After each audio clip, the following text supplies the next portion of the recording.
thing about self-discipline is that it is necessary for everything you do in your life. You have to be self-disciplined. Working out, you got to work out every day. You got to stay in shape. If you want to, if you don't stay in shape, you die. When I'm working out, I always do one extra rep, one extra set, because it's a promise I kept to myself. But working out might not be a priority for every single day because you've got things going on in your business world and with your family and all that. So guess what? It's a priority for my life, so I do it in the morning before my day even starts.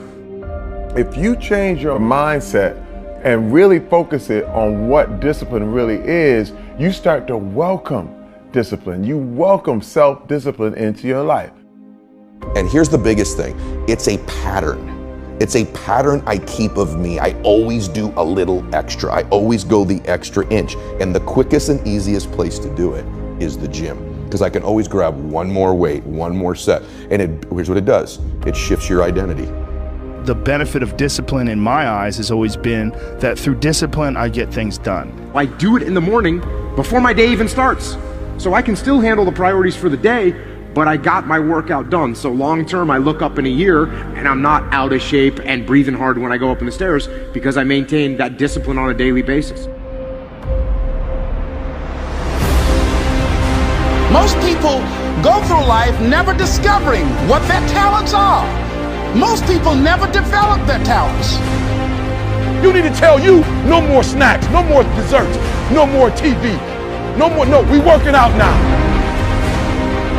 They have skills and abilities, but if you don't nurture them, if you don't develop them, they will never serve you. Your gifts can take you many places if you develop your gifts. The best gifts come from the bottom. I value myself enough to give 120% or don't do it. And that if you decide that my life deserves my developing this what I do well. Why are you only giving 50%? What's wrong with you?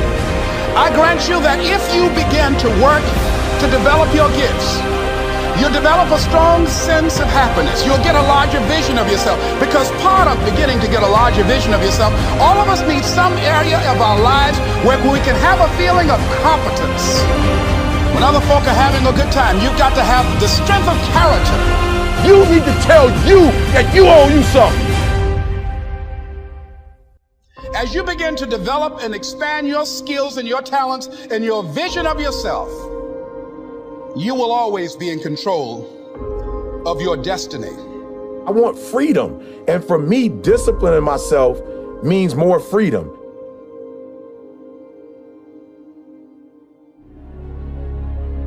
It's so easy to be great nowadays because most people are weak. This is a softened generation. So if you have any mental toughness, any ability, if you have any fraction of self-discipline, the ability to not want to do it but still do it. People have a hard thing understand. I hate to run.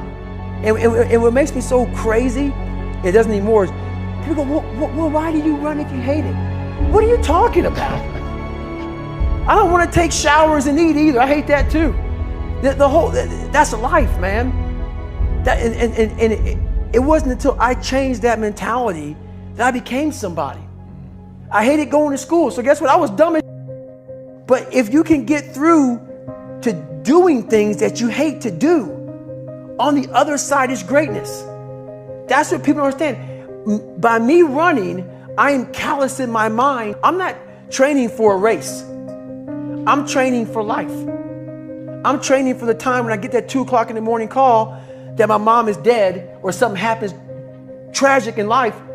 I don't fall apart.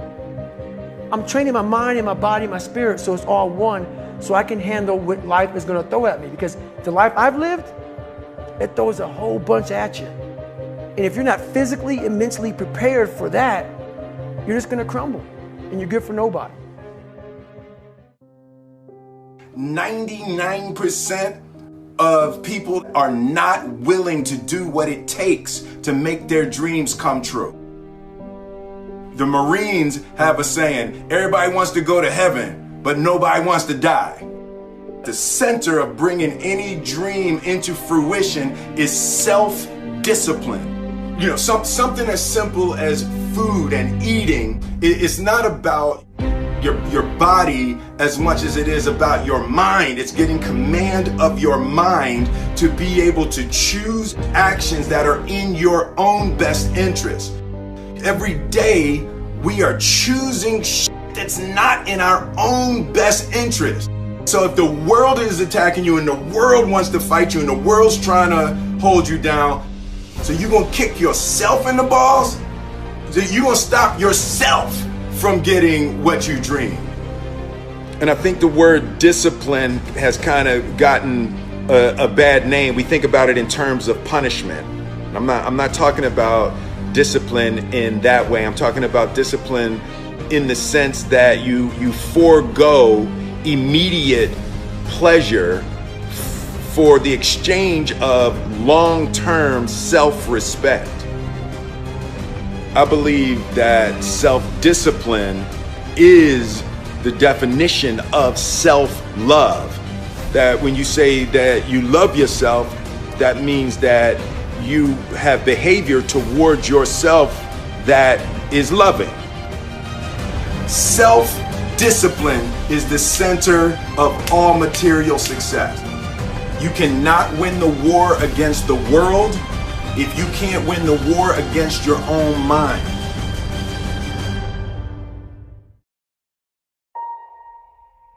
Self-love is when you say to yourself, "Ah, man, look, I know you and that girl got a real connection. I know y'all vibe, but that's your girl's cousin. So I love you too much to let you do that." It's like you say to yourself, "Hey man, look, I know you want to eat that pizza and it'll be really good, but I can't let you eat that, man, because if you eat that pizza, you're going to feel like and I love you too much to let you eat that." Self-love is, "Hey, look, I know you got a test on Monday, and I know you really want to go out with your friends. It's Saturday night, you want to go out, but if you fail that test, you're not going to feel good about yourself. I love you too much to let you go out tonight." Self-discipline is self-love. If you want to be happy, you have to love yourself, which means you have to discipline your behavior. The road to sustained happiness is through disciplining your behavior. We tend to base our self-esteem on what other people think. And that's not really self-esteem. Self-esteem is supposed to be how we feel about ourselves. And I was just saying how dangerous it is to allow other people to determine how you're going to feel about you. And it's kind of like looking into a broken mirror. You're going to look in a broken mirror and then change your face to try to look good in this defiled, busted, broken mirror. And it just, other people's opinions is a really way to determine how we feel about ourselves.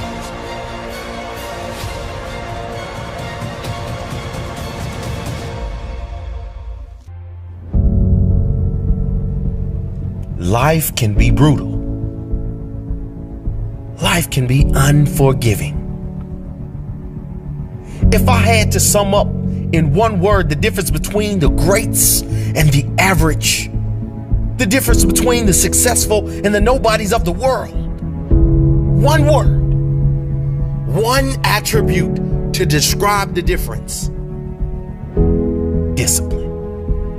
If you don't have the discipline, you can forget about the trophy. You can forget about the success, the greatness. All champions have discipline. It's the discipline to work hard.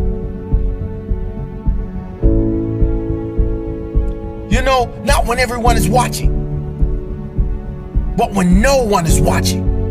When the fans aren't there, when the coach isn't there, when it's just you and your character.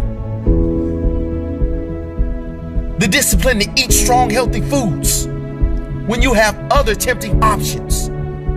When those around you might not be so strong. The discipline to say no when those around you choose to be average.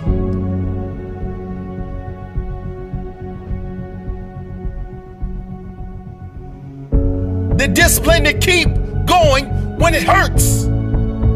Because life doesn't give you what you want, it gives you what you deserve. And if you haven't worked for it, if you haven't sacrificed for it, if you haven't given your all, then you don't deserve it. And you won't get it. Push through the pain.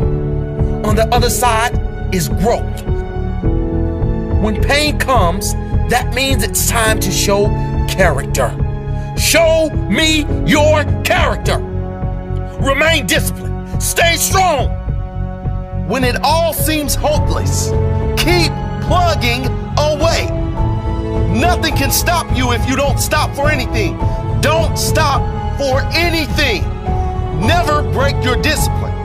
Remain faithful to yourself and your vision. When it gets painful, push harder.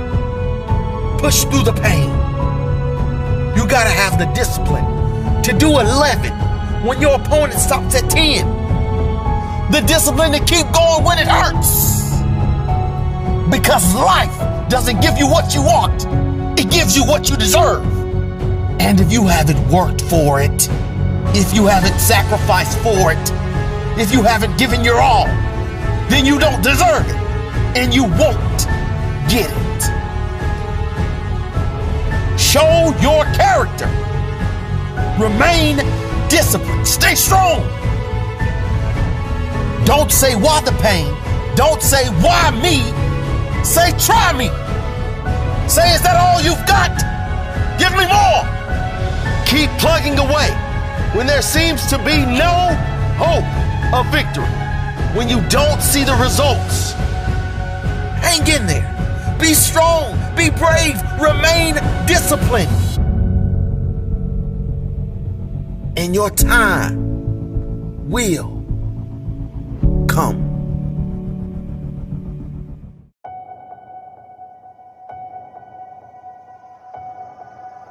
I was weighing like 297 pounds, and I had to make a change in my life. You know, I was at an all-time low, and I wasn't going anywhere, and I was exactly what everybody said I was going to be, which was nothing. This man is a self-made beast. Widely considered to be the toughest man on the planet and one of the greatest endurance athletes of all time. I was just an insecure, scared kid. And the only way I could find myself was through putting myself through the worst thing possible. He's the only member of the U.S. Armed Forces to complete SEAL training, the U.S. Army Ranger School, and the Air Force Tactical Air Controller training. He's completed the infamous Destroyer of Men known as Hell Week 3 times, including 2 in a single year and 1 that he started and finished with multiple stress fractures and a hernia. No one was here to help me. And the feeling I had every morning, I started shaving my head when I was 16 years old. And the feeling I had every morning, I looked in the mirror, was horrible. And I didn't want to feel like that anymore. And how I felt was a kid going nowhere, a kid that was scared. And most kids will accept that and look for help. But the best thing that happened to me, no one helped me. He served in combat in Iraq, was the bodyguard for the Iraqi Prime Minister. He once held the Guinness World Record for most pull-ups in 24 hours at 4,030. No one felt sorry for me. No one looked at me and said, like this day and age, they'll take you in and they'll tell everybody, stop picking on this person. Back then, they didn't care. I had to build calluses in my brain the same way I built calluses on my hands. So I broke the Guinness Book of World Records for pull-ups a long time ago, but I failed at it twice. And I did 67,000 pull-ups in trying to break this record. So to do 4,030 pull-ups, I had to do 67,000 for training for that. He's run eight consecutive 100-mile races over 8 back-to-back weekends. He ran over 7,000 miles in a single year, and that is the equivalent of running 267 marathons.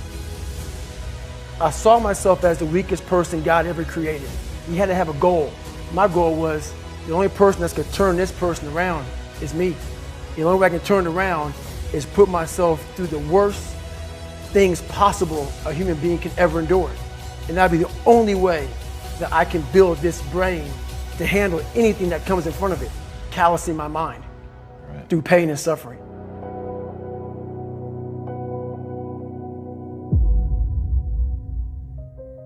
The only way you're ever going to get to the other side of this journey is you have got to suffer to grow. To grow, you must suffer. I'm afraid of my shadow. How can I overcome that? Go in the military, get your ass kicked, do things you hate to do, be uncomfortable every day of your life. Roger that. I'm not the smartest kid in the world. Okay. Instead of somebody saying, oh no, you're smart. No, don't say that to yourself. I said to myself, no, I'm a dumb motherfucker. Okay, roger that. How you get smarter? Educate yourself.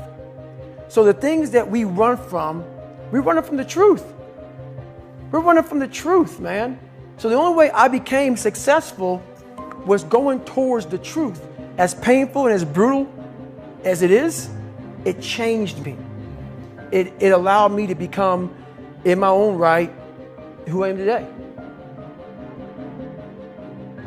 If you can, for the rest of your life, live inside of yourself, stop listening to people who are calling you fat, gay, transsexual. Everything that is makes no sense. All these insecure people putting their insecurities on you, you gotta flush it out.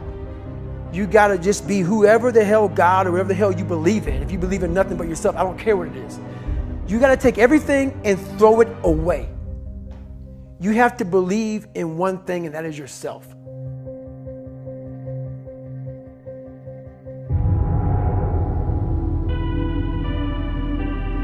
Around 97% of students are distracted by cell phones.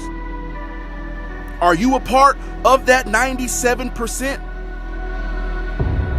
When you want to succeed as bad as you want to breathe, then you'll be successful. Whether your distractions are text messages, checking emails, surfing the web, playing games, or scrolling through social media, the fact remains that it is a distraction. I'm saying to you today that there are some of you, if you give up your cell phone, you would be successful. But your cell phone is more important to you than your success. Stop wasting time on your cell phone. Facebook isn't going anywhere. Instagram will still be here this weekend. Focus on your dreams. Focus on your studies. Focus on your goals and aspirations. Put the thing down. Look up. You're missing stuff. What is the long-term effect of too much information? We don't know, but we're finding out. Focus on becoming a better you. A better you that is not distracted by unnecessary things. You gotta cut off the cell phone. You gotta, no TV. There were those of you who were watching the game last night, you really didn't have no business watching these boys win a national title, going to the NBA making millions. You didn't have no business watching them because you're not where you need to be. One that is determined to succeed and not scroll. That is determined to prosper and not post. To grow all day and not game all day. Stop wasting time on your cell phone. And when you get to the point where all you want to do is be successful, as bad as you want to breathe, then you'll be successful. It's about you and your future. It's about your grades. It's about your dreams. Ultimately, it's about your life. The time you spend on your cell phone could be used for your success. The time you could be using to be successful, you're using it on the cell. And the cell phone is not bringing you nothing but a bill. Is your life more important than that app, than that game, that post? I need cell phones off. Listen to me. Some of you gonna be broke for the rest of your life because of that little thing on the side. You're gonna be broke for the rest of your life because of a little cell phone. We're so plugged into our cell phones that we become blind to the world around us. And somebody has told you you couldn't live without it. We can't take our eyes off the screen long enough to see the beauty of the world around us. It don't matter whose fault it is that something is broken if it's your responsibility to fix it. For example, it's not somebody's fault if their father was an abusive alcoholic, but it's for damn sure their responsibility to figure out how they're going to deal with those traumas and try to make a life out of it. It's not your fault if your partner cheated and ruined your marriage, but it is for damn sure your responsibility to figure out how to take that pain and how to overcome that and build a happy life for yourself. Fault and responsibility do not go together. It sucks, but they don't. When something is somebody's fault, we want them to suffer. We want them punished. We want them to pay. We want it to be their responsibility to fix it, but that's not how it works, especially when it's your heart.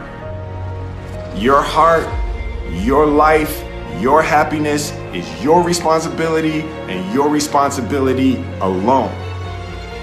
As long as we're pointing the finger and stuck in whose fault something is, we're jammed and trapped into victim mode. When you're in victim mode, you are stuck in suffering. The road to power is in taking responsibility.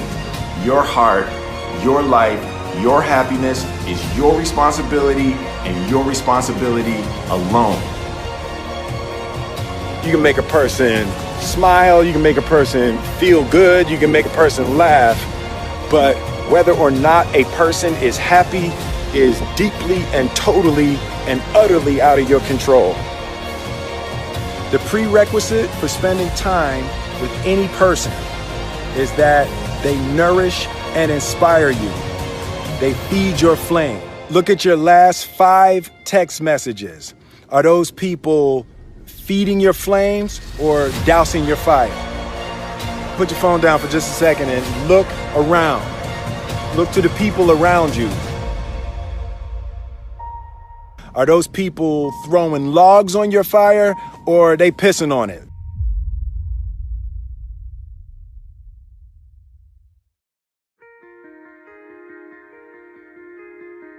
I want my life, I want my work, my family, I want it to mean something. And it's like, if you are not making someone else's life better, then you're wasting your time. The separation of talent and skill is one of the greatest misunderstood concepts for people who are trying to excel, who have dreams that want to do things. Talent you have naturally. Skill is only developed by hours and hours and hours of beating on your craft. You don't try to build a wall. You don't set out to build a wall. You don't say, I'm going to build the biggest, baddest, greatest wall that's ever been built. You don't start there. You say, I'm going to lay this brick as perfectly as a brick can be laid. There will not be one brick on the face of the earth that's going to be laid better than this brick that I'm going to lay in this next 10 minutes. And you do that every single day. And soon you have a wall. And soon you have a wall. And I think psychologically, the advantage that gives me over a lot of people that I have been in competition with in different situations is it's difficult to take the first step when you look how big the task is.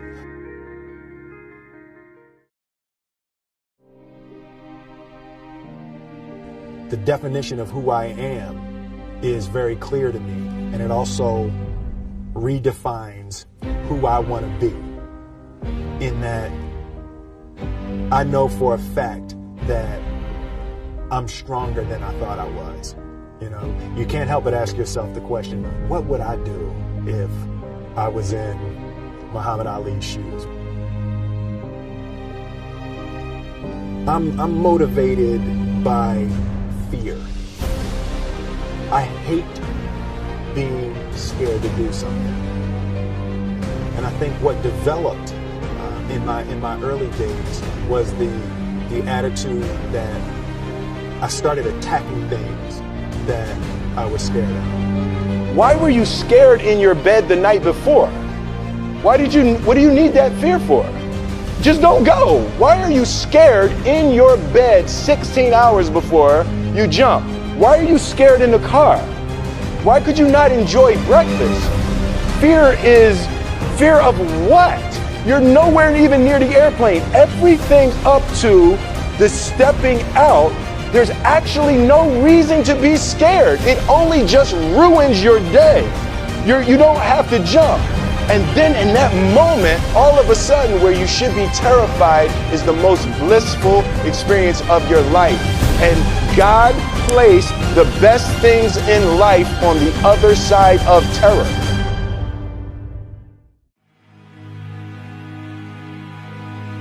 And they had the nerve to count you out.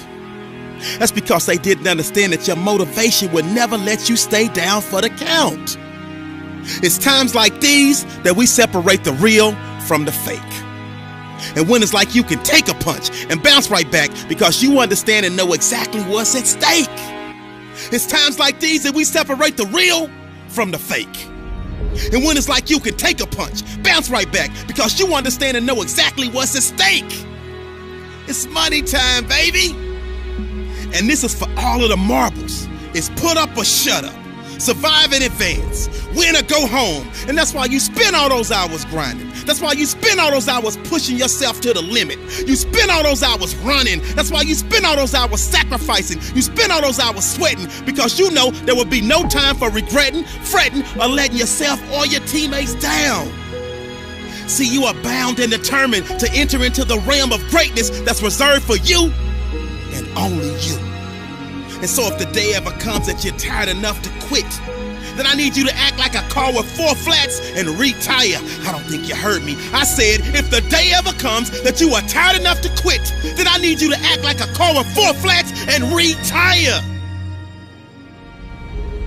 Next level success is reserved for those that are willing to not start counting the reps until it starts hurting. Not start counting the shots made until their arms are dead tired. Not start counting the sprints until they're already breathing hard. I heard a wise man say, it hurts, but it works. I say when it hurts, then and only then will you start receiving the perks, the accolades, the attaboys, the attagirls, the great jobs, the alley-oop lobs, the celebration parties with the lobster and shish kebabs, the hoisting of the banners, the sizing for the rings, the smiles, the hugs, and all of the love and respect in between. See, some of you out there, you in the dark.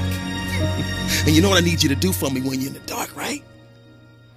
Turn the lights on when I'm talking to you, because I don't think you heard me. I said next level success is reserved for those that are willing to not start counting the reps until it starts hurting. Not start counting the shots made until their arms are dead tired. Not start counting the sprints until they're already breathing hard. So just when they think you're about to throw in the towel, that's when I need you to recall all of the days that you went that extra mile. All of them days that your friend said you were foul, when you said you couldn't hang out because you were dialed in. You were locked in. You were in a zone. So you had to be strong because you knew the day would come when you would have to show the world that you could overcome any adversity, any obstacles, any hardships, any setbacks, because you were prepared for any and everything. And you understood that it would be impossible to run with them cheetahs when you're walking with the turtles. You understood that it would be impossible for you to run with the cheetahs when you were walking with the turtles. So your mindset is that of a track star, and that gives you the mental strength to leap over life's hurdles, to power through the speed bumps, to push through the roadblocks, and continue to grind past any and every obstruction that attempts to deter you from your ultimate goal of next level success. So the stresses of the world, you laugh at them. The dreams they say are out of your reach, you grab at them. The things they say you can't achieve, you take a stab at them. And when the bullies of life try to knock you out, you stick and move and you jab at them. I said the stresses of the world, you laugh at them. The dreams they say are out of your reach, you go and grab at them. The things they say you can't achieve, you take a stab at them. And when the bullies of life try to knock you out, you stick and move and you jab at them. And on the rare occasion that you take a punch from life and it knocks you down, you dig deep and then you dig deeper And then you dig even deeper because you understand that this is the moment to pick yourself up, push through with determination and grit because of all your resilience, commitment, hard work, perseverance. You have now put yourself in position to show the world that you got that dog, and your inner dog has no quit. I said this is the moment to pick yourself up and push through with determination and grit because of all your resiliency, commitment, hard work, perseverance. You have put yourself in a position to show the world that you got that dog, and your inner dog has no quit. I hated jumping out of airplanes. I hated shooting guns. I hated the job as a Navy SEAL. But I did it because I wanted to change myself. Everything I do, I'm not really comfortable doing. But if you choose to go that route, to go be a Navy SEAL, you might as well go be the hardest mother in the world. Because if you're choosing to do something, you have two routes. You can go there and be a little weak person and get through barely, and that's your reputation. Or you can go through the hardest guy you can possibly be, and that's your reputation. So my whole thing is, if you're gonna choose to open that door in Iraq or Afghanistan, open the mother and go in hard. Because they're gonna remember you by slowly opening it and peeking in. So if you're gonna open it, and you made the mind to open it, don't crack it open. Open the door, go in. That's with life. If you're choosing to do something, attack it. Because they're gonna remember you as not attacking it. So I want to be remembered. You can hate me, but there's one thing you can't say about me. I didn't attack it. So that's the mentality to have. If you're gonna do something, you might as well attack it, because you can do it anyway. Right. Who on this earth would still be going right now? You are. You are.